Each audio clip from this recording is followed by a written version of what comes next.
Hey everyone, welcome to the Horror Show. I'm Cecil Laird. And Jaime Fuego here. We are back to talk about the penultimate episode of Castle Rock Season 1. Well, it's the second to last one, so. Yeah, true. Yeah, let's, this one is at least closer to 7. It's almost impossible not to spoil things, just so you guys know. Talking about this, and we're gonna... This is going to be spoiled, yeah. It's going to be spoiled, so we have to. We'll talk as much as we can without spoiling, but I will say that this one is my second, well, I guess it's up there. It's my second favorite episode. They regained some of your interest, huh? A little bit, only because we finally got at least an answer, kind of, but kind of not at the same time. Like, they asked more questions. Right on its head, though. Yeah. So, here, why don't you come a little bit more on camera? Yeah. But I was trying not to block the horror show. Oh, no, it's okay. People know who we are. Nah. But yeah, so essentially in this episode, without spoiling anything, we find out what happened when Henry disappeared all those years ago, which is sort of the central mystery that starts the whole season. He comes back after having been gone for however long.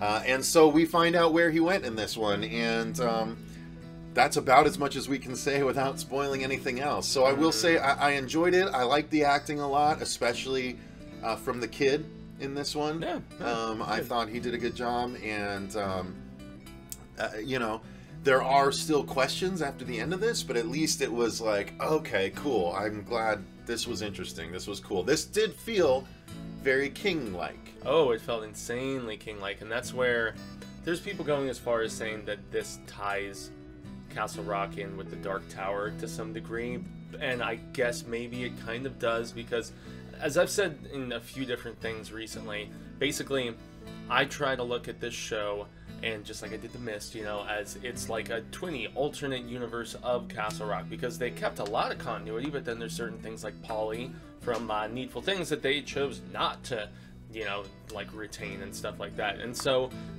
it feels like this whole episode for me was multiverse like a mofo, and that was really the biggest thing that I took out of it, especially with Skarsgård playing a different character without spoiling too much, and you get to really see him stretch his acting skill, and it was intriguing for me. That kid is actually, he has much more range than I think I was able to give him credit for, because, you know, he was playing something so different earlier in the season, well, for pretty much the entire season.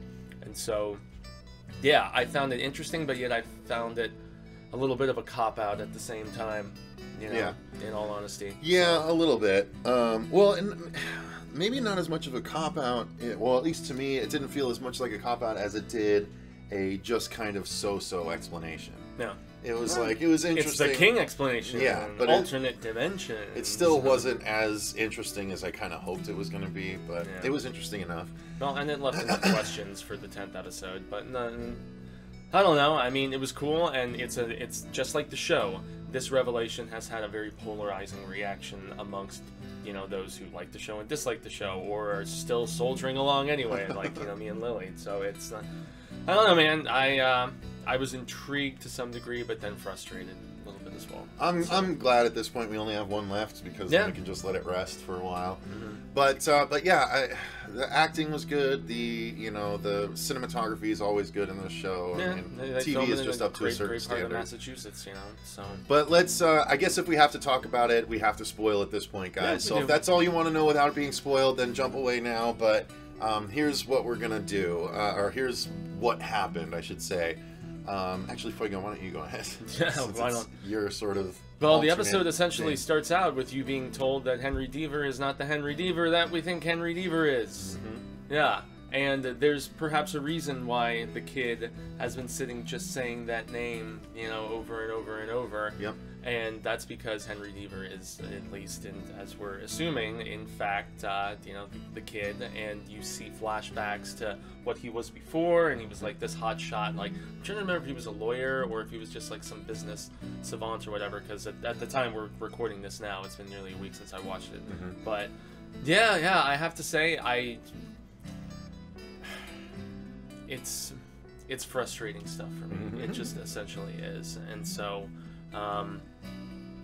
I can't remember a ton of the episode. Do you want to? Honestly, it was just the story of how it's really the story of it's white Henry Deaver. Yeah, and played by Skarsgård. Played by Skarsgård, the kid, and but all of the people in his life are still the same as they are on this side with the black Henry Deaver. Yeah, so he has his involvement with the the young sweetheart that has the real estate girl who still has the crush and everything, and there's still his mom and her the guy that watches over her. What was his name again? Pangborn, yeah, the former sheriff. So all that stuff is still in place, and it's a weird dynamic. They're very normal. Like, here's the thing: if they're all normal with him being played by Skarsgård, and this is the vanilla alternate dimension. Yeah, like that's the thing. But only he is vanilla in this one. Everyone else is already vanilla. Like, but more vanilla, I guess. I don't know. It was a really weird choice, and then. So basically what happens is that this kid shows up acting like his name is Henry Deaver, this little black kid, the guy playing Henry, the kid playing Henry from the first episode, shows up, and they're like, well, no, we have a Henry Deaver here, and they don't know what's going on, but he ends up, going back by the end of the episode, and the white Henry Deaver goes with him, by accident, kind of tags along with him, and appears at way off to the side at that moment that we see at the beginning of the pilot episode when Henry is running out to Pangborn. So it all circles back, man. Right. And so he somehow stumbled upon a thinny or a interdimensional whatever little spot of overlapping realities, and made his way over and saw the alternate Henry Deaver life existence and everything, and then jump right back to the reality that we've been accustomed to for the whole time. So it was definitely very Stevie multiverse. Well, but what doesn't really make sense though? Oh, there's a lot that doesn't make sense. Why hasn't he aged still? It's true. Well, because he was then put in a cage after that point. After showing up at some point, he's caged by the warden and kept for 27 years, but he doesn't age.